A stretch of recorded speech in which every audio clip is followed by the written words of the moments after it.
Selamat pagi bagi kita semua warga jemaat GKP dan simpatisan dimanapun berada. Kita jumpa kembali pada hari ini.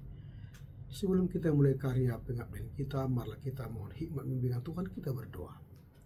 Dan sejahtera Allah yang melampaui segala akal, itulah kiranya yang memelihara hati dan pikiranmu dalam Kristus Yesus Tuhan kita. Amin.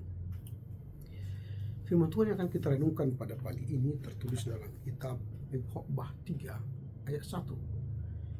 Demikian tertulis, untuk segala sesuatu ada masanya, untuk apapun di bawah langit ada waktunya. For everything there is an appointed time and an appropriate time for every activity on earth. Amin. Yang berbahagialah mereka yang mendengar serta memelihara kebenaran firman Tuhan. Tema renungan kita menemukan kedamaian dalam waktu Tuhan, menemukan kedamaian dalam waktu Tuhan. Nah, hari ini mengajak kita untuk melihat bagaimana menemukan kedamaian dalam waktu Tuhan. Kita hidup dalam dunia yang sangat menghargai kecepatan. Kita ingin doa segera dijawab, karir segera naik, masalah segera teratasi.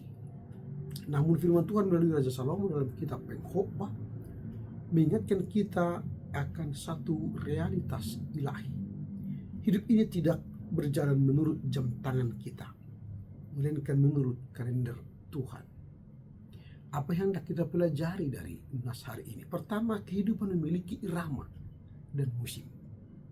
Sama seperti alam memiliki musim semi, musim panas, musim gugur, musim dingin, musim kemarau.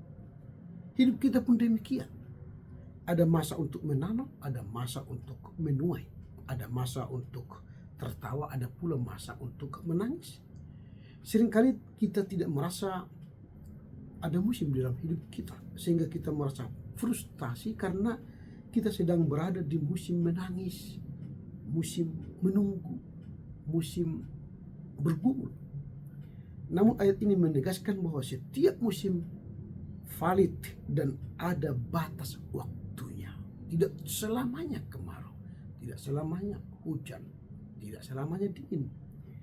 Tidak ada musim yang abadi. Kesulitan akan berlalu, badai pasti berlalu, dan sukacita pun pasti datang pada saatnya. Itu yang pertama. Yang kedua, yang kita pelajari dari teks ini, kekuatan Tuhan di bawah langit. Frasa di bawah langit menunjukkan keterbatasan manusia. Kita tidak bisa mengontrol kapan hujan datang, kapan hujan turun, atau kapan bunga mekar. Begitu juga dengan hidup kita. Kesadaran bahwa ada waktu untuk segala sesuatu seharusnya membawa kelegaan, bukan keputusasaan. Artinya kita tidak perlu memikul beban dunia di pundak kita sendiri. Ada Tuhan yang berdaulat, yang memegang kendali atas setiap detik kehidupan kita. Tugas kita bukan mengontrol waktu, melainkan setia dalam waktu yang Tuhan berikan. Saya ulangi, tugas kita bukan mengontrol waktu. Karena apa? Karena Tuhanlah yang mengontrol waktu. Yang diminta dari kita, setia dalam waktu Tuhan yang Tuhan berikan kepada kita.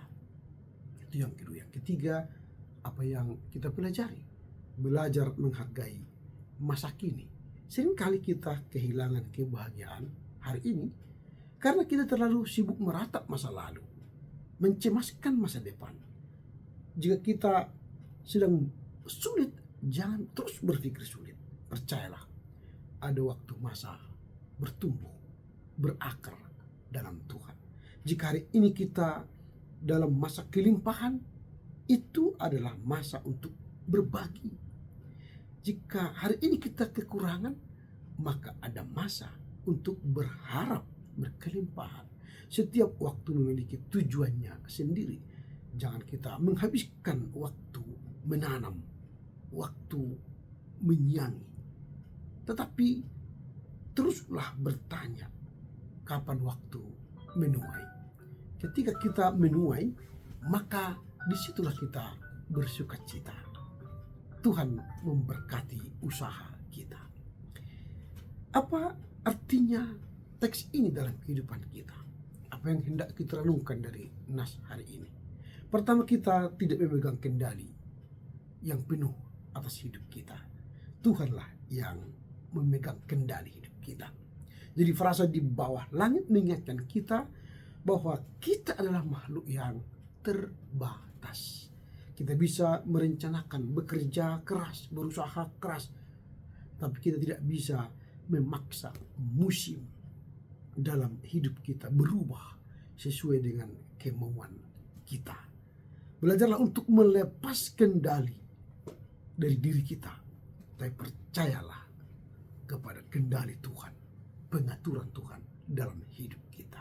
Yang pertama, kita tidak memegang kendali hidup kita secara penuh. Yang kedua, setiap musim memiliki tujuan. Jadi pengkhotbah tidak mengatakan segala sesuatu ada musimnya, selalu kita berharap musim itu terus tetap sampai akhirnya. Tidak. Ini mengingatkan kita bahwa setiap musim itu ada hikmat dan enaknya. Entahkah musim menanam, musim menuai, entahkah musim gugur dan musim semi, musim kemarau, musim hujan. Jika kita baca ayat-ayat selanjutnya, maksudnya ayat 2-8, ada waktu menangis, ada waktu merombak, ada waktu berduka. Nah, jika saat ini kita berada dalam musim sulit, renungkanlah bahwa musim ini tidak sia-sia. Tuhan menggunakan musim gugur dalam hidup kita untuk merontokkan kesombongan, merontokkan keangkuhan, dan musim dingin untuk memperkuat akar iman kita. Jadi setiap musim itu ada tujuannya. Kalau kita sedang bergumul, berjuang, maka nanti ada saatnya musimnya kita bersuka cita.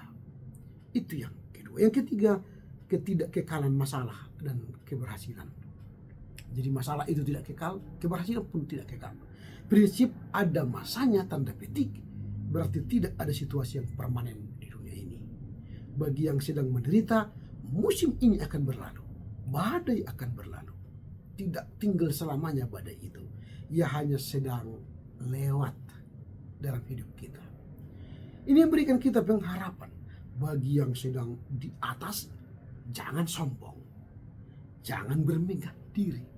Keberhasilan pun tidak kekal. Ada masanya. Jabatan pun ada masanya. Kekayaan pun ada masanya. Ini mengajarkan kita untuk tetap rendah hati dan menggunakan kesempatan yang ada untuk memuliakan Tuhan. Yang keempat, yang terakhir, pentingnya menghargai hari ini.